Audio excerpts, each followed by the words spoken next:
어제 저희도 속보로 전해드렸는데요. 한국은행이 기준금리를 동결했습니다. 이거는 예상했던 일이에요. 그리고 만장일치 결론이기도 했습니다.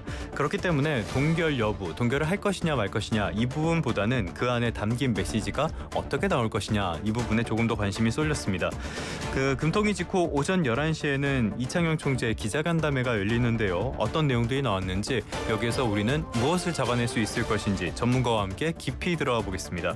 조영무 NH금융연구소장 전화로 연결하겠습니다. 소장님 나와 계십니까? 네, 안녕하십니까? 예, 안녕하십니까? 이직하셨네요. 앞으로도 예, 좋은 일만 네, 계속 되길 기원하겠습니다. LG 사람으로서 인사드렸던 것 같은데 이제는 NH 농협금융 쪽으로 왔습니다. 앞으로도 열심히 하겠습니다. 앞으로도 좋은 소식 계속 전해주시길 바라면서 시작해보도록 하겠습니다. 어제 금통위 결정을 보면은 부동산이라는 이야기, 가계 부채라는 이야기가 여러 번 나왔던 것 같아요. 역시 이 부분을 고려해서 동결을 했다 이렇게 봐야 되는 거죠? 네, 그래야 될 것 같습니다. 이번 금통위 앞두고서도 전문가들의 의견을 물어보는 설문조사 폴이라고 하는데요. 그러한 조사들이 여러 개가 있었고 예. 그러한 조사에서 저 역시도 이번에 금리가 동결될 것 같다. 그리고 만약에 동결이 된다라고 한다면은 말씀하신 가계 부채 그리고 부동산 가격이 가장 큰 동결의 요인이 될 것 같다라고 응답을 했었고 예. 이렇게 응답하신 전문가들이 제가 전해 듣기로도 상당수 거의 대부분이었다라고 듣고 있습니다. 그런 면에서 보면은 말씀하신 것처럼 이 두 가지 요인이 이번 금리 동결의 가장 큰 요인이라고 봐야 될 것 같습니다. 부동산과 가계빚. 자, 그런데 일각에서는 이런 것들을 고려하더라도 지금 경기 상황을 봤을 때는 그래도 인하를 했었어야 된다. 이렇게 분석하시는 분들도 있거든요. 소장님께서 보시기에는 지금 부동산이라든지 이런 걸로 중심되는 금융 안정과 경기 어느 쪽에 포커스를 조금 더 두십니까? 제 생각도 중요하지만 예. 사실은 한국은행의 금리 결정은 금통위에 계신 그 몇 분이 결정을 하시는 거기 때문에 예. 그분들이 어떻게 생각하시는가가 가장 중요하죠. 그런데 제가 한국은행 자문회의 같은 이런 회의 참석을 통해서 전에 듣고 느꼈었던 분위기는 한국은행이 늘어나는 가계부채 규모라던가 그리고 전국적인 현상은 아니지만 특정 지역을 중심으로 해서 나타나고 있는 부동산 가격의 상승에 예. 굉장히 커다란 우려 그리고 문제의식을 가지고 있었다라고 생각을 하고 있고요. 예. 사실 말씀하신 것처럼 통화정책은 제가 보기에도 지금 딜레마 상황입니다. 경기가 안 좋고 부진하기 때문에 경기 요인을 놓고 보면은 금리를 인하해야 될 것 같지만 예. 조금 전에 말씀드린 가계부채, 부동산 그리고 생각보다도 금리를 빨리 많이 안 낮추고 있는 미 연준의 통화정책과 같은 대외적인 요인들을 감안을 하면 또 낮추기도 쉽지 않은 상황이었던 거죠. 네. 이러한 여러 가지 상황과 요인들에 한국은행이 대응할 수 있는 결정 변수는 사실은 금리를 올리느냐 내리느냐 이러한 한 가지밖에 없었기 때문에 어느 요인에 보다 더 무게중심, 웨이트를 많이 두느냐라고 하는 상황이었고 조금 전에 말씀드린 것처럼 제가 느끼고 있었던 분위기는 어쨌든 간에 이번에는 가계부채와 부동산에 보다 더 많은 무게중심을 뒀다라고 봐야 될 것 같습니다. 양쪽 요인이 다 있는데 가계부채, 부동산에 신경을 쓸 수 없을 만큼 굉장히 열풍이 불었던 상황. 자, 그렇다면 지금 경기만 봤을 때는 금리를 낮춰야 되는 상황이라는 거잖아요. 한번 경기 분석해보고 할까요? 지금 국내 여건 어떻게 분석하고 계십니까? 아마 7월 말쯤이 되면은 2분기 GDP 경제 성장률 데이터가 나오겠죠. 예. 그런데 그 전까지는 저희는 1분기까지의 GDP 상황밖에 볼 수가 없는 상황입니다. 그런데 확인된 가장 최근까지의 데이터를 놓고 보면은 현재의 한국 경기 흐름은 한마디로 전방위적인 경기 위축 상황이다라고 봐야 될 것 같습니다. 예. 위축이라고 하는 단어를 쓴 것은 GDP, 국내 총생산의 규모 자체가 전분기 대비 줄어든 한마디로 경제 성장률이 마이너스인 상황이 1분기에 확인이 되었고요. 경제 성장률이 마이너스다라고 하는 숫자 자체도 중요하지만 사실은 그 세부적인 데이터 내용이 더 중요합니다. 예. GDP를 구성하는 것이 가계 부채, 기업의 설비 투자, 그리고 건설 투자, 그리고 해외로 하는 수출, 여기에 정보 지출까지도 모두 다 포함이 되는 것이 GDP죠. 예. 그런데 1분기의 숫자를 살펴보면 가계 소비, 기업 설비 투자, 건설 투자, 수출, 그리고 정부가 쓰는 재정 지출까지도 전분기보다도 모두 다 마이너스 역성장을 한 상황이었습니다. 예. 한마디로 경제 성장률을 지탱해주거나 끌어올릴 만한 부분이 마땅히 보이지 않는 상황이었고요. 저는 2분기에는 그 정도 상황은 아닐 것 같지만 그렇다고 또 크게 달라질 것 같지도 않습니다. 그렇다고 한다면 앞서 말씀드린 것처럼 경기만을 놓고 보면은 한국은행이 금리를 낮춰서 좀 도와줘야 되는 것 아닌가, 예. 이러한 생각을 충분히 할 수 있는 상황이라고 봅니다. 금리를 낮출 필요는 분명히 있는 상황. 자, 그렇기 때문에 이런 이야기 나온 것 같아요. 어제 간담회에서 이창용 총재께서 이런 말씀을 하시더라고요. 관세는 관세대로 오르고 이게 적용이 되고 부동산 가격은 안 잡히는 게 최악의 상황이다. 이런 말씀을 하셨는데 소장님께서 보시기엔 어떻습니까? 어떤 게 최악의 시나리오라고 소장님께서는 보십니까? 뭐 생각을 하고 상정을 하면은 최악의 시나리오는 얼마든지 만들 수 있죠. 예. 안 좋은 요인들만 다 더하면 되니까요. 네. 그런데 뭐 인트로 때 말씀을 하신 것처럼 일단 이창용 총재가 언급한 상황, 그것은 한마디로 한국은행이 이러한 상황에 대해서 걱정하고 있다라고 하는 시그널로 저희가 봐야 될 것 같습니다. 예. 그런데 말씀하신 것처럼 관세는 관세대로, 한마디로 트럼프가 한국에 매기는 관세 충격이 생기는 상황에서 최근과 같이 강력한 가계대출 규제가 나와서 가계대출이 줄어드는 것 같기는 한데 목표로 했었던 주택가격과 같은 부동산 가격은 안 잡히는 상황이면 이게 왜 최악이 되느냐, 그리고 이 상황을 왜 한국은행이 언급을 하느냐. 예. 뭐 저의 해석은 이렇습니다. 관세 충격이 생긴다라고 하는 것은 결국은 우리가 미국에 하는 수출을 중심으로 수출에 타격이 생기는 거죠. 네. 그러면 한마디로 지금 앞서 말씀드린 것처럼 마땅히 경제 성장률을 지탱해 줄 수가 없는 상황. 예. 특히 전반적으로 지난해보다도 수출이 위축되는 가운데에서 기대만큼 내수 소비가 살아나주지 않는 상황인데 여기에 관세 충격이 더해진다라고 한다면은 사실은 경기는 더 어려워지겠죠. 성장률은 더 떨어질 겁니다. 이것만 놓고 보면 앞서 말씀드린 것처럼 금리는 인하해야 되는 게 아닌가라는 생각을 하게 되겠죠. 네네. 그런데 이번 동결의 배경이 되었던 것처럼 대출 규제를 강하게 했는데도 막상 부동산 가격이 안 잡힌다.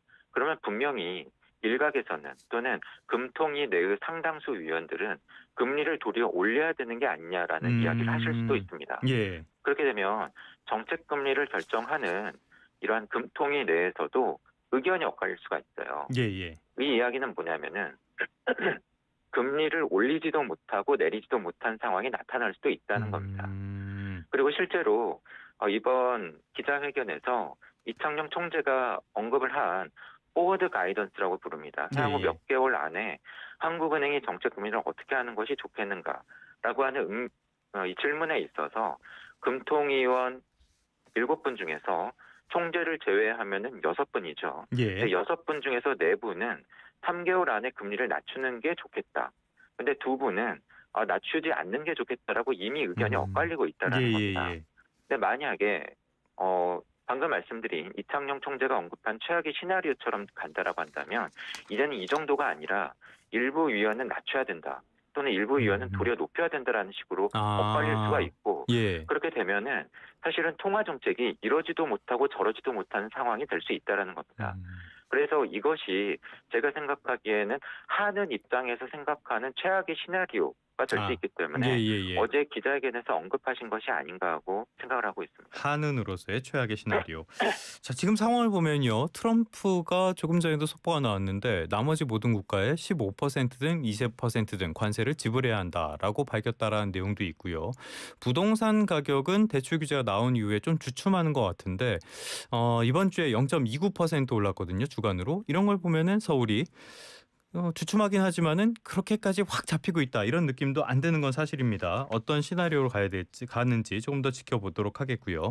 지금 한국은행이 지켜보고 있는 게 우리 내부 사정뿐만이 아니라 연준, 미국의 중앙은행 상황도 계속 보고 있잖아요. 그런데 지금 보면은 트럼프는 연준에다가 기준금리를 낮춰라, 3%포인트 낮춰라 이런 이야기까지 하고 있단 말이에요. 지금 미국 상황은 어떻게 보십니까? 우선 지난해부터 가장 많이 받았던 질문이 사실 이런 거였어요. 트럼프가 한국에 관세를 언제 그리고 몇 %로 매겨서 어느 만큼 지속할 것 같으냐. 왜냐하면 수출이 중요한 우리나라로서는 당연히 그게 가장 커다란 관심사 아니었겠습니까? 그렇죠. 그런데 그때 제가 지난해부터 지속적으로 말씀드려왔던 것이 저는 잘 모르겠다. 네. 왜냐하면 지금 저희가 확인하고 있는 것처럼 미국이 벌일 관세 전쟁은 트럼프 한 사람의 결정과 판단에 의해서 좌지우지될 가능성이 높아 보였고요. 예. 그리고 제가 오랫동안 이런 일을 하면서 느꼈던 그리고 나름의 결론은 뭐냐면 그래도 여러 사람의 컨센서스, 뭐 금통이라든가 미 연준 이런 분들의 예상을 하는 것은 그래도 좀 낫지만 가령 뭐 트럼프 또는 푸틴, 김정은 전쟁을 할지 안 할지, 관세 전쟁을 벌일지, 미사일 버튼을 누를지 이러한 한 사람의 결정을 예상하는 것은 가장 어렵고 많이 틀리더라는 겁니다. 그래서 제가 드렸던 이야기가 별로 예상이나 전망이 큰 의미가 없어 보인다. 그리고 도리어 섣부른 가정과 전제에 기반해서 어떤 대응을 하려고 하기보다는 그때그때 벌어지는 상황에 신속하게 대응을 하는 것이 보다 더 중요해 보인다. 그런데 신속하게 대응을 하려면 벌어질 수 있는 다양한 상황을 상정을 하고 각 시나리오마다 우리는 어떻게 대응을 할 것인가를 미리 정해놓고 상황이 벌어지면은 바로바로 신속하게 대응하는 게 그나마 나아 보이는 대응일 것 같다라는 말씀을 드렸습니다. 예. 올해 들어서 트럼프가 실제로 대통령이 되고 나서 벌이고 있는 관세 전쟁이 어떻게 보이십니까? 뭐 저는 본인도 모를 것 같은데요. 예, 저는 맞습니다. 그래서 제가 지난해부터 말씀드렸던 게 그런 거예요. 관세 전쟁을 어떻게 벌일 것 같은지 몇 개월 뒤의 상황을 트럼프에게 물어봐도 트럼프조차도 이야기를 못할 것 같다. 왜냐하면 관세 전쟁을 혼자 하는 게 아니지 않습니까? 예. 트럼프가 관세 전쟁을 벌이면은 중국도 맞대응을 하고 심지어 바로 수그릴 줄 알았던 캐나다조차도 강력하게 대응을 그렇죠. 하고 있지 않습니까? 예.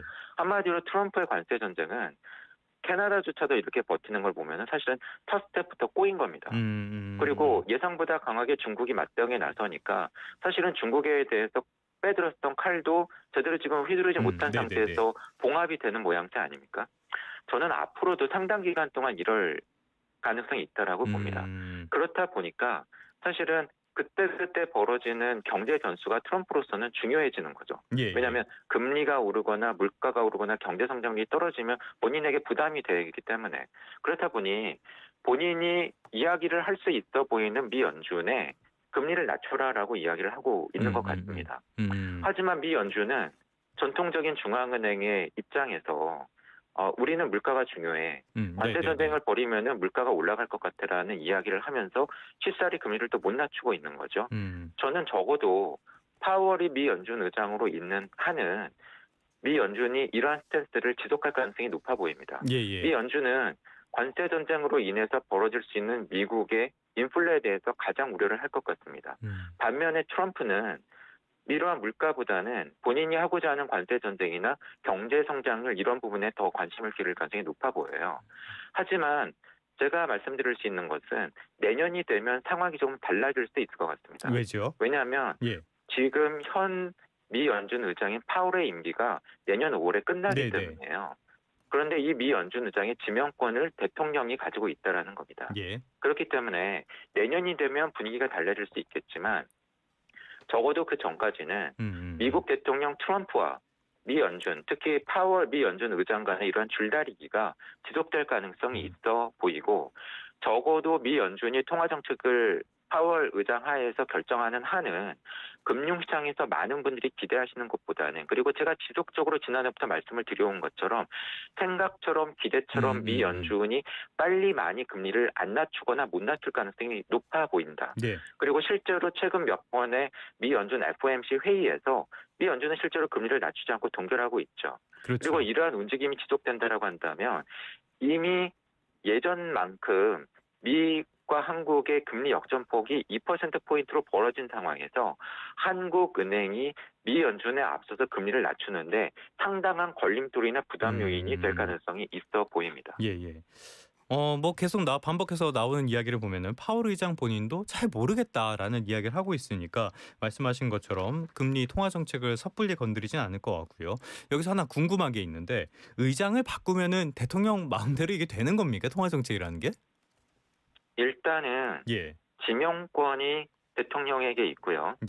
그리고 미 연준의 의사결정 구조를 보면 엄밀하게는 다수결입니다. 네. 하지만 실제로 의사결정이 이루어지는 과정을 보면 바깥의 정보가 공개되지 않는 상황에서 이틀에 걸쳐서 컨센서스를 만들기 위한 회의를 미 연준 이사분들이 그렇죠. 내부에서 하시고요. 예. 일부 위원들이 반대표를 던질 때도 있지만 대개의 의사결정 구조는 이러한 긴 시간 동안의 논의 과정을 거쳐서 컨센서스를 만들어서 결론이 납니다. 네. 그런데 지속적으로 있었던 통화결정회의의 이 결론 과정을 보면은 미 연준 의장이 중요하고요. 왜냐하면 캐스팅 보트를 쥐고 있기 때문이죠. 예. 그리고 미 연준 의장이 그렇게 이야기를 하고 상당수 위원들이 여기에 동조를 하게 되면 아무래도 미 연준 의장이 주도하는 방향으로 의사 결정이 이루어질 가능성은 저는 더 높다고 봅니다.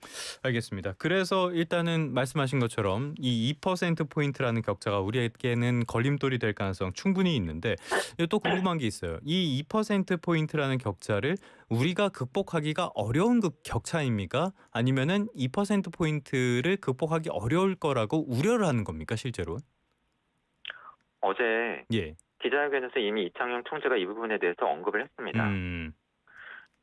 국내외 금리 역전 폭이 예. 중요한 변수이긴 하지만 미 연준이 안 낮춘다고 해서 우리가 못 낮출 걸로 보지는 않는다. 그건 아니다. 예. 근데 이것은 사실은 당연한 발언입니다. 예.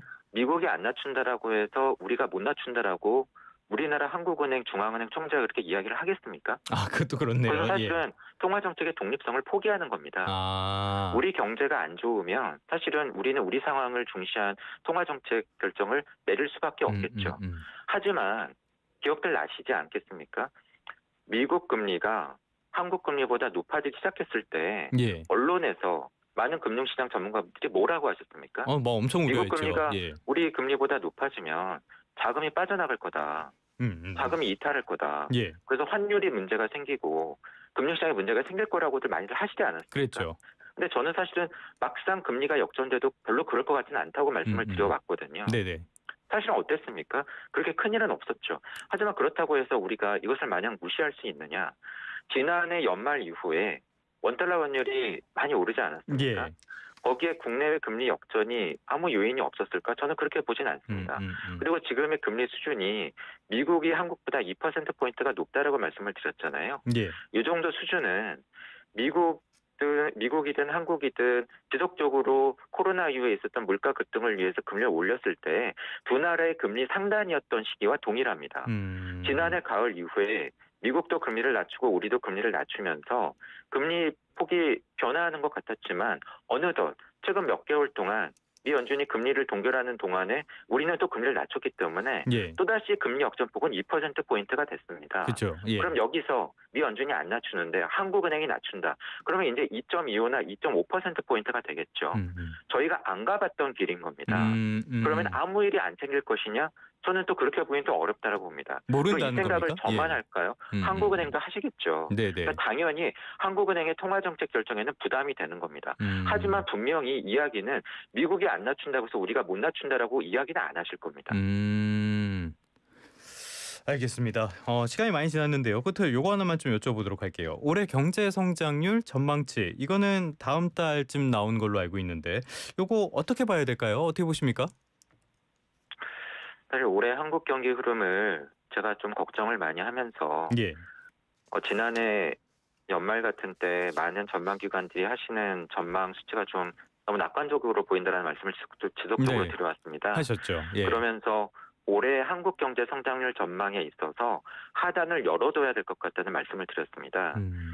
지금 기준으로 한국은행의 올해 한국 경제 성장률 전망치는 0.8입니다. 지난해 연말 전망치에 반도되지 않아요. 그것이 비관적인 수치냐? 이미 많은 전망기관들이 그러한 비슷한 수치를 이야기를 하고 있습니다. 여기에 추경이 실시가 되었기 때문에 다소 높아질 여지는 있겠지만 아까 저희가 이야기를 한 것처럼 만약에 비관적인 상황이 벌어진다라고 한다면은 1%포인트 이상으로 높아질 거라고 낙관하기도 어렵습니다.